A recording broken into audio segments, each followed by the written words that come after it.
नमस्कार दोस्तों, स्वागत है आप सबका भद्र आईएएस अकेडमी में।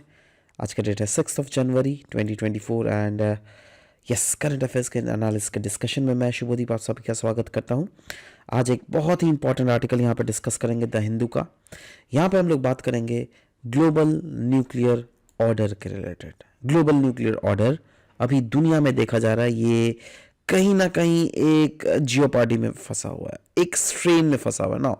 सबसे पहले तो समझते हैं ये ग्लोबल न्यूक्लियर ऑर्डर है क्या, उसके बाद समझेंगे दैट ये स्ट्रेन मतलब ऐसे ये जो एक न्यूक्लियर ऑर्डर बना हुआ था ये इसमें क्यों डिफिकल्टीज हमें देखने को मिल रहा है। तो सबसे पहले बात, इस पूरा टॉपिक का मेन जो थीम यही है दैट हाँ, ग्लोबल न्यूक्लियर ऑर्डर जो कि एस्टेब्लिश किया गया था कोल्ड वॉर के समय, कुछ कुछ बहुत बड़े बड़े चैलेंजेस फेस किए जा रहे हैं ना।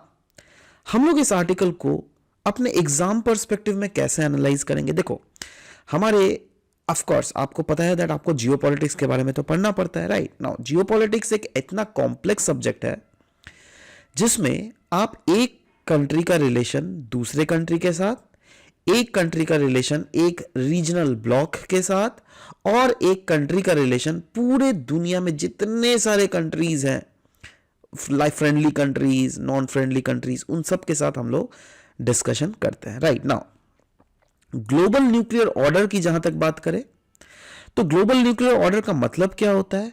ग्लोबल न्यूक्लियर ऑर्डर मतलब देखो, ग्लोबल ऑर्डर मतलब दुनिया में एक ऑर्डर, दुनिया में एक फ्रेमवर्क, दुनिया में एक रूल्स और कुछ कुछ एग्रीमेंट्स, ऐसे एग्रीमेंट्स जो क्या गवर्न करते हैं the use and proliferation of nuclear weapons on a global scale. इसको हम लोग ग्लोबल न्यूक्लियर ऑर्डर बोलते हैं। मतलब ग्लोबल न्यूक्लियर ऑर्डर का मतलब सिंपल सा यही हुआ दैट एक ऐसा फ्रेमवर्क, ऐसे रूल्स और एग्रीमेंट जो क्या गवर्न कर रहे हैं न्यूक्लियर वेपन्स के यूज और प्लोरिफिकेशन को।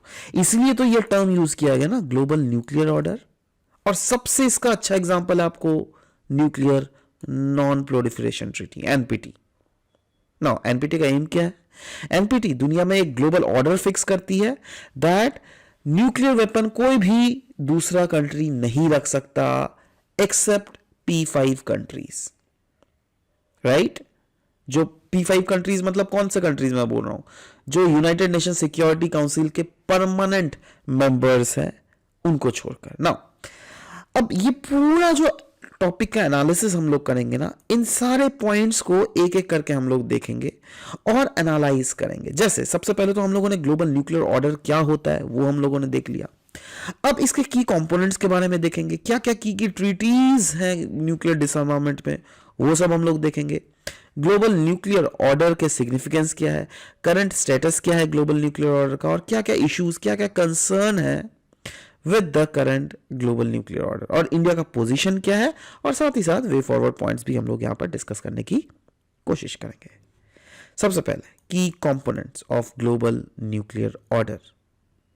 ग्लोबल न्यूक्लियर ऑर्डर के कुछ कुछ बहुत ही महत्वपूर्ण एस्पेक्ट्स हैं। जैसे सबसे पहला एस्पेक्ट है न्यूक्लियर नॉन प्रोलिफरेशन, मतलब न्यूक्लियर वेपन्स का स्प्रेड और नहीं होने देना है न्यूक्लियर नॉन प्रोलिफरेशन ट्रीटी के थ्रू। जैसे कि मैंने बोला, सिर्फ P5 कंट्रीज के पास ही इसका हक है दैट वही सिर्फ इसको रख सकते हैं और कोई भी दूसरा एडिशनल कंट्रीज को नहीं रख सकता है, ठीक है। एनीवेज, दूसरा component of global nuclear order क्या है? डिसआर्मामेंट।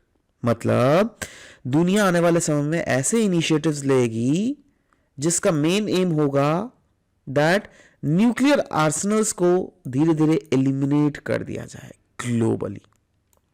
Third point, nuclear material security. ऐसे मेजर्स लिए जाएंगे जिससे सेफगार्ड किया जा सके न्यूक्लियर मटेरियल्स को, न्यूक्लियर फैसिलिटीज को and technologies from theft, sabotage या फिर unauthorised access. Fourth number, peaceful use of nuclear energy. Promotion किया जाएगा न्यूक्लियर टेक्नोलॉजी का जिससे पीसफुल पर्पसेस के लिए न्यूक्लियर टेक्नोलॉजी यूज किया जाए, जैसे electricity generation, medicine, agriculture, industries. मतलब न्यूक्लियर टेक्नोलॉजी का हम लोग वॉर के लिए नहीं इस्तेमाल करेंगे, रादर हाँ पीसफुल पर्पसेस, इलेक्ट्रिसिटी जनरेशन, ये इसमें तो कोई गलत नहीं है, बिल्कुल किया जा सकता है, राइट। तो की कंपोनेंट्स होते हैं ना न्यूक्लियर और ग्लोबल न्यूक्लियर ऑर्डर के, वो यही थे। और भी बहुत सारे, जैसे इंटरनेशनल एग्रीमेंट्स एंड ट्रीटीज इसके लिए सेट किए गए। आपको सबसे फेमस ये तो पता ही है, न्यूक्लियर नॉन प्रोलिफरेशन ट्रीटी।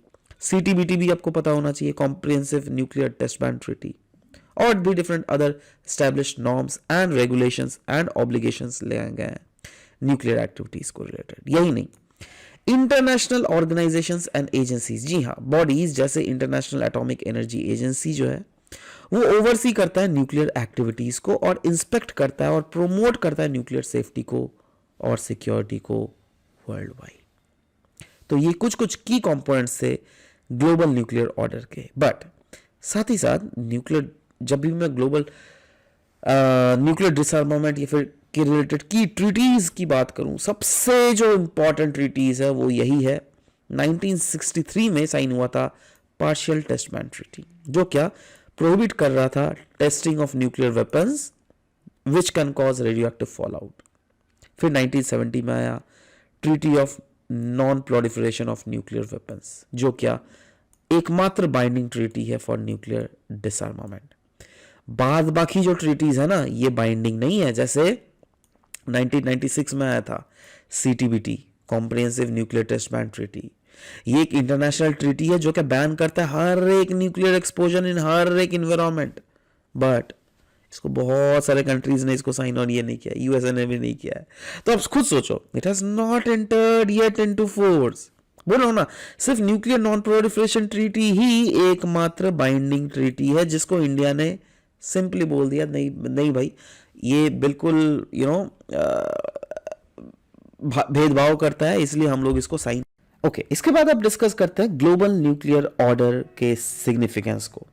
अभी तो हम लोगों ने की कंपोनेंट्स और की ट्रीटीज डिस्कस किए ना ग्लोबल न्यूक्लियर ऑर्डर का, बट इसके सिग्निफिकेंस क्या है, ये क्यों इंपॉर्टेंट है, राइट? देखो, पहली बात तो अभी तक जो हम लोगों ने ट्रीटीज देखो उसमें क्या है, इनडायरेक्टली न्यूक्लियर प्रोलिफरेशन को ही रिड्यूस करता है। जी हाँ, वही बोला गया, it prevents wide spread position and proliferation of nuclear arms, right? दूसरा, ये इंश्योर करता है स्टेबिलिटी को, राइट? क्योंकि एक आर्म्स कंट्रोल निगोशिएशंस जो है ना, उसके तहत स्ट्रैटेजिक पैरिटी हमें देखने को मिलता है, जिससे स्टेबिलिटी फॉस्टर होती है in the arms race and crisis management, and it has been taking place since the year 1945।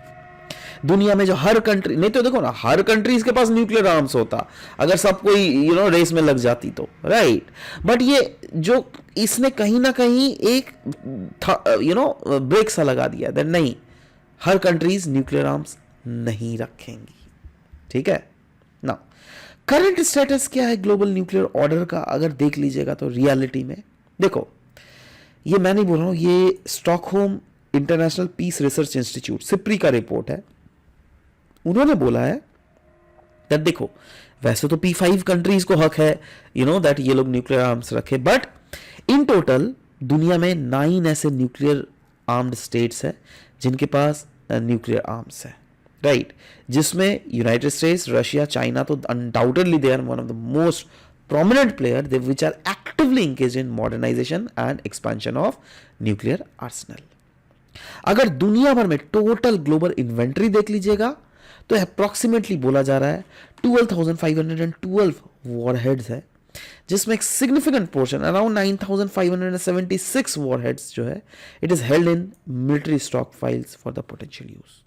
And third, there is dominance of nuclear capabilities. जी हाँ, अभी भी अगर देख लीजिएगा दुनिया भर में सबसे ज्यादा न्यूक्लियर वेपन पता है 2 देश के बीच में पास है, एक है रशिया और एक है यूनाइटेड स्टेट्स। और ये दोनों मिलकर, trust me, you will simply, आप सोचोगे दैट ये कैसा हो गया, ये लोग दोनों देश मिलकर 90% ऑफ ऑल न्यूक्लियर वेपन्स इन्हीं के पास है।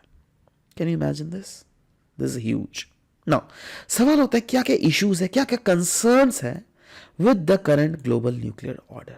देखो, कंसर्न्स या फिर इश्यूज अगर देख लीजिएगा तो अनडाउटेडली हमें शिफ्ट देखने को मिल रहा है फ्रॉम बाइपोलैरिटी टू मल्टीपोलैरिटी। अभी क्या 90% किसके पास था, यूएसए और रशिया के पास, बट अभी क्या मल्टीपोलैरिटी धीरे धीरे देखने को मिल रहा है, there is rise of China, ठीक है? And there is changes also which is observed in the United States और रशिया का ट्रीटीज. क्योंकि अगर देख लीजिएगा, रशिया नहीं, देर वॉज अनसर्टेनिटी, क्योंकि आपको पता है ये एक साल पहले, पिछले साल का न्यूज है दैट जब स्टार्ट ट्रीटी से these countries have withdrawal, right. Next is new nuclear peer rivals. जी हाँ, यूएस जो है ना 2 न्यूक्लियर पियर राइवल्स देख रहा है. एक तो पहले तो उससे तो था रशिया, बट अभी धीरे धीरे चाइना भी उभर रहा है और यूएसए का दोनों दुश्मन है ना. तो ये चीजें देखने को मिल रही है, शिफ्ट देखने को मिल रहा है टेक्नोलॉजी में, है ना. क्योंकि जिस तरीके से हम लोग इवॉल्विंग न्यूक्लियर टेक्नोलॉजीज देख रहे हैं, है ना, तो बहुत समय हमें ऐसे देखने को मिल रहा है that there is instances of bias dealing, जैसे ऑकस, है ना. ऑस्ट्रेलिया, यूके, यूएस का ये ग्रुप है ऑकस, है ना. देखो ना, ए फॉर ऑस्ट्रेलिया, यूके और यूएस, है ना. तो ये डील करती है विद ऑस्ट्रेलिया, है ना, जो क्या अनडाउटेडली रेज करती है कंसर्न्स फॉर एनपीटी कम्युनिटीज. यही नहीं, एक और भी कंसर्न्स है दैट पर्सपेक्टिव कहीं ना कहीं दुनिया भर में चेंज हो रहा है ना. मतलब there is shifting in the nuclear perspective of the nation, जैसे साउथ कोरिया, जापान, क्योंकि ये लोग they are considered with national nuclear deterrents, arms control, challenges in implementing the existing agreement. जी हाँ, न्यूक्लियर नॉन प्रोलिफरेशन ट्रीटी का implement करना is one of the biggest challenge. Modernisation and technology, ongoing modernisation of nuclear arsenals अगर देख लीजिएगा, ये include करता है एडवांस्ड और potentially destabilising technologies. Emerging threats और एक्टर्स हमें देखने को मिल रहे हैं, कहीं ना कहीं रिस्क हमें देखने को मिल रहा है which is associated with non state actors और रोग स्टेट्स, जो कि एक्वायर कर रहे हैं न्यूक्लियर मटीरियल्स एंड टेक्नोलॉजीज को. जैसे the very good example is south Korea, नहीं नॉर्थ कोरिया. इंडिया का पोजीशन क्या है ग्लोबल न्यूक्लियर ऑर्डर को लेकर? देखो, इंडिया का पोजीशन तो बिल्कुल क्लियर है. Yes, we are supporting nuclear disarmament. India totally support करती है complete disarmament within specific time frame. But ध्यान दीजिएगा, इंडिया क्या सपोर्ट कर रही है? Complete disarmament. मतलब यूएसए भी इसको घटाए, चाइना भी घटाए, रशिया भी घटाए, पाकिस्तान भी, सब कोई अगर घटा दे तो ठीक है, then we are fine with it. The doctrine of no first use of nuclear weapon, ये तो पता ही है दैट इंडिया ने क्लियरली बोल दिया है दैट देखो भाई, हम लोग जो है फर्स्ट यूज न्यूक्लियर, मतलब हम लोग न्यूक्लियर वेपन्स का फर्स्ट यूज नहीं करेंगे, जो हो जाए. मतलब कल को अगर पाकिस्तान के साथ झगड़ा भी होता है ना, we will wait for Pakistan to hit us first. एक बार बट एक भी अगर वो न्यूक्लियर वेपन से हमारे ऊपर हमला किया, then also we will make sure that Pakistan का नक्शा दुनिया से मिट जाए, in the sense that Pakistan नेस्तो नाबूद हो जाए. ठीक है, एक भी अगर कोई भी हमारे देश पे ऊपर न्यूक्लियर बम बरसाए तो. नो फर्स्ट यूज का मतलब ये होता है. नो फर्स्ट यूज का मतलब ये नहीं दैट एक थप्पड़ गाल आगे बढ़ाओ तो एक थप्पड़ मारो तो दूसरा भी गाल आगे बढ़ाओ. नहीं, अगर गाल आगे बढ़ाओ, एक अगर थप्पड़ बाई चांस अगर लग जाए ना, उसके बाद थप्पड़ा सामने वाले को इतना थप्पड़ मारो दैट वो उठ ना पाए. If you know what I mean, right. Next, advocate for global disarmament. जी हाँ, ये तो हम लोग बार बार एडवोकेट कर रहे हैं. जैसे एनपीटी, हम लोग तो इसीलिए एनपीटी को सपोर्ट नहीं करते ना, दैट ये एनपीटी सिर्फ क्यों P5 कंट्रीज को ही वेपन्स रखने का क्यों अलाउ किया है, राइट. तो हम लोग क्या एडवोकेट करते हैं? Global डिसआर्मामेंट. Non signatory of new NPT और सीटीबीटी. जी हाँ, इंडिया ने दोनों को बिल्कुल ही साइन और नहीं हम लोग रेटिफाई करेंगे, राइट. क्यों? क्योंकि हम लोग को ये मानना है दैट ग्लोबल न्यूक्लियर ऑर्डर का इज्जत करना चाहिए, और इसके लिए हर एक देश को इतना, at least we being an independent state, हम लोग को ये राइट है दैट हम लोग अपना प्रोग्राम अपने डिसाइड करें. Next is nuclear Arsenal expansion. India का ऑनगोइंग एक्सपेंशन और मॉडर्नाइजेशन अगर देख लीजिएगा, वो कहीं ना कहीं रीजनल स्टेबिलिटी के लिए कहीं ना कहीं कंसर्न है, ऐसा बोला जा रहा है. वैसे इंडियन गवर्नमेंट ने डायरेक्टली कुछ ऐसा कबूल नहीं किया, बट यस, इंटेलिजेंस रिपोर्ट जो है ये बोल रही है दैट जिसके तहत पाकिस्तान और चाइना के साथ इंडिया का राइवलरी है, तो हमें पता है दैट कल को अगर एक फ्रंट वॉर हमारे साथ नहीं होगा, टू फ्रंट वॉर होगा, तो टू फ्रंट वॉर के लिए हमें सब समय रेडी रहना चाहिए. Relations with Pakistan, nuclear dynamics अगर देख लीजिएगा बिटवीन इंडिया एंड पाकिस्तान, वो कहीं ना कहीं बहुत बड़ा चैलेंज पोज करता है. और एक चाइना तो एक बहुत बड़ा फैक्टर है ही, क्योंकि इंडिया का न्यूक्लियर पॉलिसी जो है वो इन्फ्लुएंस होता है by its relation with China. As a China modernises its nuclear capabilities, India might feel compelled to bolster its arsenal as well.